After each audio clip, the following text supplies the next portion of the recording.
it was always how much white blood you had. That little bit of white blood meant everything. And two ladies, they had a bit of a row. They're going to point out at White Marquee how white there was. And Mum got home and she measured it out. And that was Jimmy's mother, was whiter than the other one, although Ina was darker. Ina had more white blood in her than Theda. Everything had to be white. If you had a spoonful, you was right. You was somebody. You done yourself up with powder, all this different black tulip and Max Factor and Ponds. I can remember them all. And that's what they used to buy to make themselves look white. We really were in a period of time that my parents were trying to keep our Aboriginality from us.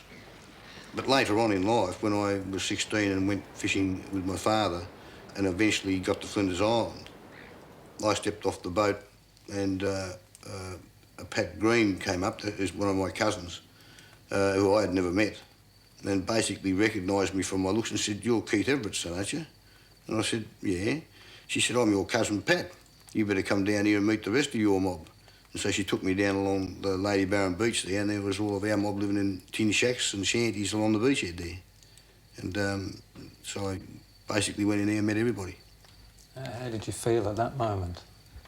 It was just a feeling of enlightenment. It was almost as if I said to myself, I really knew this, but I didn't, but I felt that I knew it. And I mean, it was almost an immediate understanding that we were Aborigines. Yes, it was when I came back to Flinders Island after living in Melbourne that I found my roots and my identity started to become a major issue to me. When I started going out with Chris, who is my husband and was one of the soldier settler farmers' sons, it caused all sorts of problems, both from his family's point of view and the other soldier settlers around the place, that I, an Aboriginal person, should dare to become emotionally involved with one of their people. My father-in-law said to me that I couldn't any longer be Aboriginal because I was now a Matson, and Matsons weren't Aboriginal, and it was at that stage that I decided that I had to revert to my maiden name and remain a Green in order to keep my identity.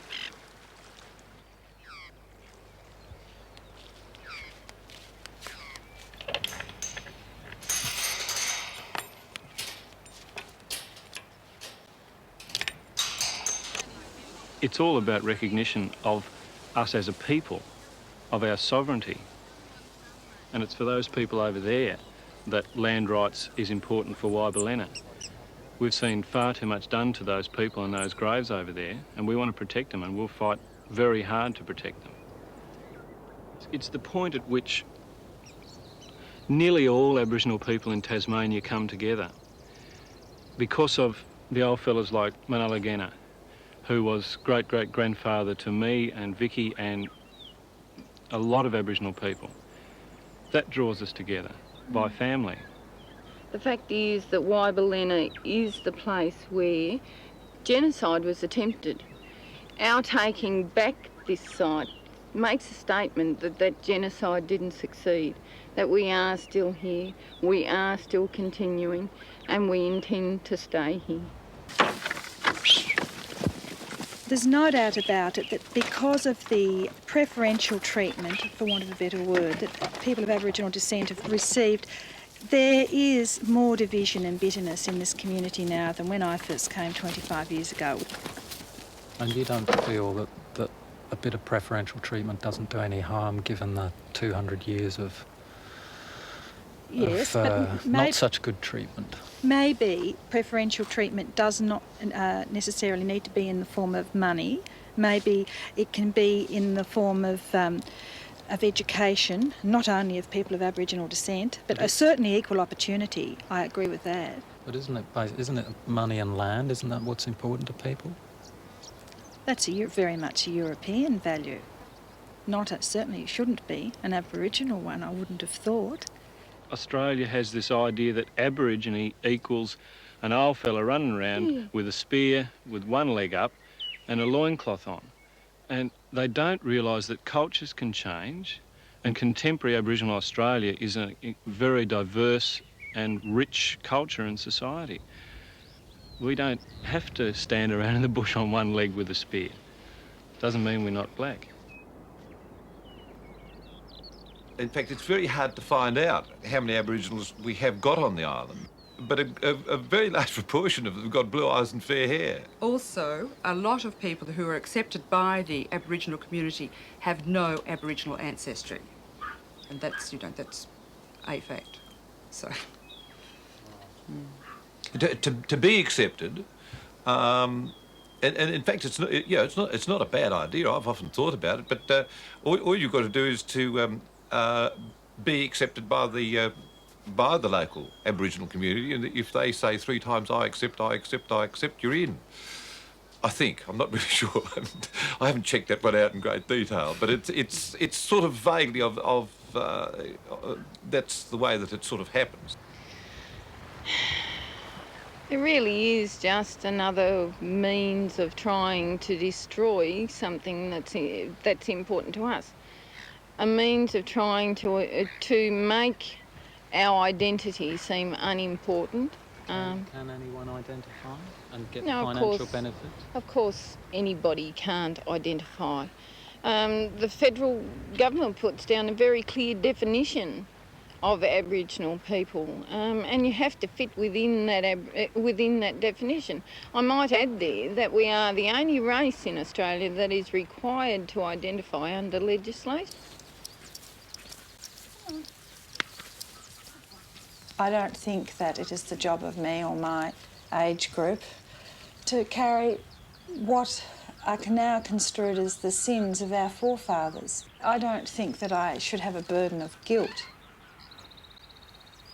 I'm sorry for what happened. I genuinely am. And I think that what happened at Waibelina was a blot in our history, and it would have been better if it hadn't have happened. But here I am sitting down in 1991 looking at what happened in 1830. So I've got the benefit of 130 years of hindsight. And I'm judging what happened then with today's views. What happened, probably what George Robinson did, was well intentioned. So I find it hard to malign what he did now and say that I personally have a debt and I must make reparation. George planted the roses to start with, and we gradually added to them a few at a time, you know. We've got 60 odd roses now. And what was George's connection with Waibelina? well, he was buried here for one. But no, we live here and we've lived in this community all our lives, and this was our natural place to come. And his uncle, or his great uncle Robert, he leased the whole of this after the Aboriginals left. Well, in fact, he practically leased the whole island, but he leased it, all this area. What do you think about the changes in attitudes in the Aboriginal community? Well, I think it's a wicked, wicked shame. I mean, nobody thought anything about splitting up from them. They were just part of the community, welcomed as part of the community, treated as part of the community. Some of them, of course, have always got a little chip on the shoulder, but of course they'd have that no matter where they lived. But on the whole, some of my best friends were Aboriginals, or what they call Aboriginals. How did they regard themselves in those days? They were just part of the community. Nobody, if you said they were half-castes or black or anything, oh, that was an insult. No one ever thought of them as that.